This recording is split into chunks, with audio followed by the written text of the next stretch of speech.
So বন্ধুরা, দুর্গা পুজো এবং কালী পুজোর পর এইবার পালা কিন্তু জগদ্ধাত্রী পুজোর। আর কল্যাণীতে তো আপনারা জানেনই দুর্গা পুজো কত জাঁকজমক সম্পন্নভাবে উদযাপন করা হয়। তবে আজকে কিন্তু আমি আপনাদেরকে কল্যাণীর টপ 5 জগদ্ধাত্রী পূজা দেখাতে চলেছি। হ্যাঁ বন্ধুরা, আজকের ভিডিওতে কিন্তু বন্ধুরা আপনারা দেখতে পারবেন সুন্দর সুন্দর জগদ্ধাত্রী পূজার মণ্ডপ, সুন্দর সুন্দর প্রতিমা এবং বিভিন্ন মণ্ডপের আলোকসজ্জা ইত্যাদি। চলুন বন্ধুরা, আজকের এই সুন্দর ভিডিওটা বেশি দেরি না করে শুরু করে নেওয়া যাক। সো হ্যালো ভিউয়ার্স, বন্ধুরা আমি সৌভিক চলে এসেছি কিন্তু আজ একটা নতুন ব্লগ নিয়ে। তো বন্ধুরা, আজকে কিন্তু আমি আপনাদেরকে কল্যাণী টপ 5 জগদ্ধাত্রী পূজা দেখাতে চলেছি। প্রথমে কিন্তু আমি আপনাদের জানিয়ে রাখবো আপনারা এখানে আসবেন কিভাবে। বন্ধুরা, এখানে আসতে গেলে আপনাদেরকে প্রথমে কল্যাণীগামী যে কোনো ট্রেনে করে কল্যাণী মেন স্টেশন আসতে হবে। আমি বলছি কোন কোন ট্রেনগুলো কল্যাণীতে আসে। কল্যাণী সীমান্ত লোকাল, তারপর গেদে লোকাল, তারপর Krishnanagar local, Shantipur local, Ranaghat local ইত্যাদি বিভিন্ন ট্রেন কিন্তু কল্যাণীতে আসে। আপনারা সেই ট্রেনগুলো ধরবেন এবং কল্যাণী মেন স্টেশনে নামবেন। কল্যাণী মেন স্টেশন থেকে আপনাদের যে প্রথম গন্তব্য হবে সেটা হবে স্পন্দন ক্লাবের জগদ্ধাত্রী পূজা। স্পন্দন ক্লাবের জগদ্ধাত্রী পূজা দেখতে গেলে আপনাদের স্টেশন থেকে বাইরে বেরিয়ে যে কোনো টোটো কিংবা অটো ধরে বলতে হবে আপনারা স্পন্দন ক্লাবের মাঠে যেতে চান। তাহলে আপনাদের 15 থেকে 20 টাকা বিনিময় ভাড়া নিয়ে একদম মাঠের সামনেই কিন্তু নামিয়ে দেবে। বন্ধুরা, এই বছর স্পন্দন ক্লাবের ভাবনা হচ্ছে আমেদাবাদের স্বামীনারায়ণ মন্দির। মণ্ডপটা কত সুন্দর করে তারা তৈরি করেছে একবার দেখুন।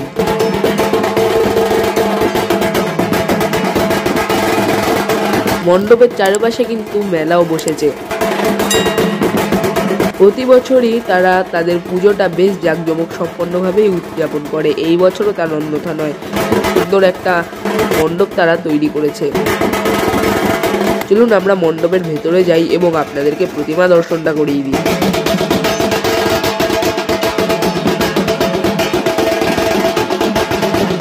ভেতরে যেই মাতৃ প্রতিমা সেটা খুবই সুন্দর।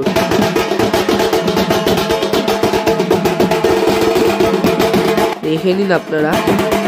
মাতৃ প্রতিমা দর্শন হয়ে গেলে আপনারা সেখান থেকে যে কোনো টোটো কিংবা অটো ধরে আপনারা যেতে চান আনন্দনগর, তাহলে কিন্তু আপনাদেরকে আনন্দনগরের যে মোড় সেখানে এনে নামাবে। আপনারা আনন্দনগরগামী টোটো কিংবা অটো ধরে বলবেন যে আপনারা নামতে চান হচ্ছে চাঁদমারিতে নামার পরেই কিন্তু প্রথম পুজোটা আপনারা দেখতে পারবেন। সেই পুজোটা হচ্ছে নবীন সঙ্গের জগদ্ধাত্রী পূজা। তাদের এই বছরের মণ্ডপ সেজে উঠেছে বিভিন্ন ঝুড়ি এবং তার সঙ্গে বাঁশের চটের দ্বারা। তাদের মাতৃ প্রতিমাও খুব সুন্দর। আর বন্ধুরা, আপনারা যদি 27 নম্বর বাস ধরেন তাহলে কিন্তু আপনারা বলবেন যে চাঁদমারি নামবেন, তাহলে কিন্তু আপনাকে চাঁদমারিতেই নামিয়ে দেবে। মাথা পিছু 15 টাকা মতন ভাড়া নেবে। এখানে বাস স্ট্যান্ড রয়েছে স্পন্দন ক্লাবের সামনেই। বন্ধুরা, এই পুজোটা দেখা হয়ে গেলে আপনারা চলে আসুন চাঁদমারি যেই স্টার ক্লাবের জগদ্ধাত্রী পূজা, সেই জগদ্ধাত্রী পূজা দেখতে। তাদের এই বছরের মণ্ডপ দারুণ হয়েছে হ্যাপি স্টার ক্লাবে। আর বর্তমান নবীন সংঘ থেকে এই পুজোটা কিন্তু খুব একটা দূর নয়। একবারে পায়ে হেঁটে যদি বলেন তাহলে 1 থেকে 2 মিনিট লাগবে। আর এই পূজা মণ্ডপের লোকেশনটা আমি ডেসক্রিপশানে দিয়ে রাখবো। তাদের এই বছরের মণ্ডপ কিন্তু খুব সুন্দর করে তৈরি করা হয়েছে। মণ্ডপে কিন্তু আপনারা ঝিনুকের কাজ দেখতে পারবেন। মণ্ডপের অভ্যন্তরে প্লাস্টিকের চামচের ব্যবহার করা হয়েছে মণ্ডপের অভ্যন্তরটা সাজানোর জন্য। তাদের মাতৃ প্রতিমা খুবই সুন্দর।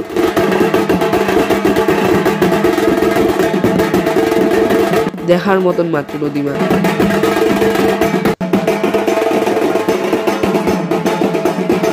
তাদের মাতৃ প্রতিমা দর্শন হয়ে গেলে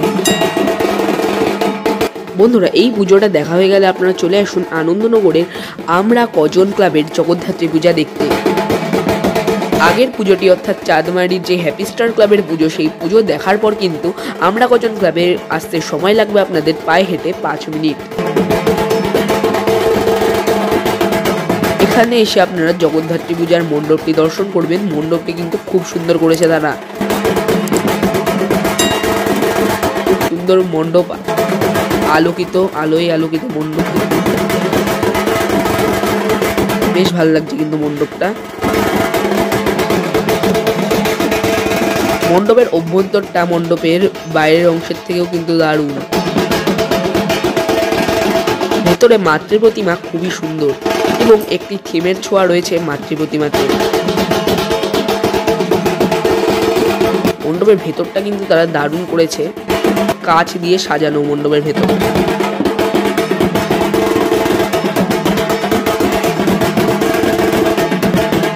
তাদের মাতৃ প্রতিমাতে দেখানো হয়েছে যে মা জগদ্ধাত্রী রথের উপর বসে রয়েছেন।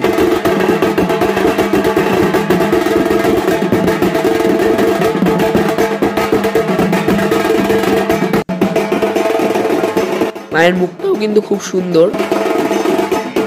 আর যেটা বললাম, থিমের আদলে কিন্তু একটি করা হয়েছে, মানে সাবেকি আনার উপর একটু থিমের ছোঁয়া, যেটাকে আমরা বলতে পারি। এই পুজোটা দেখা হয়ে গেলে বন্ধুরা আপনারা কিন্তু পায়ে হেঁটেই চলে আসবেন আনন্দনগরের সন্ধানী সঙ্গের জগদ্ধাত্রী পূজা দেখতে। সেখান থেকে মানে আমরা কজনের পুজো থেকে সন্ধানী সঙ্গ আসতে গেলে পায়ে হেঁটে 1 থেকে 2 মিনিট সময় লাগবে, একেবারেই কাছে। প্রতি বছরই তারা একটি নিত্য নতুন ভাবনায় তাদের মণ্ডপটা সাজিয়ে তোলে। এই বছর তাদের কিছু একটা অভিনব ভাবনা, আর তাদের মণ্ডপটা কিন্তু দারুণ হয়েছে। তাদের মাতৃ প্রতিমা প্রতি বছরই কিন্তু খুবই সুন্দর হয়, এই বছর তার অন্যতা নয়। এই বছর কিন্তু তাদের মাতৃ প্রতিমাটাই আমার খুব ভালো লেগেছে। মাকে সবুজ রঙের সাজ এখানে পরানো হয়েছে।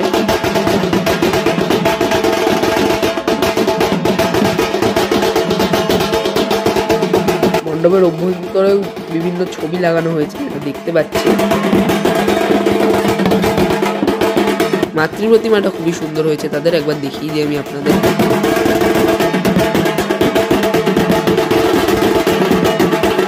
এই নিন মাতৃ প্রতিমাটা।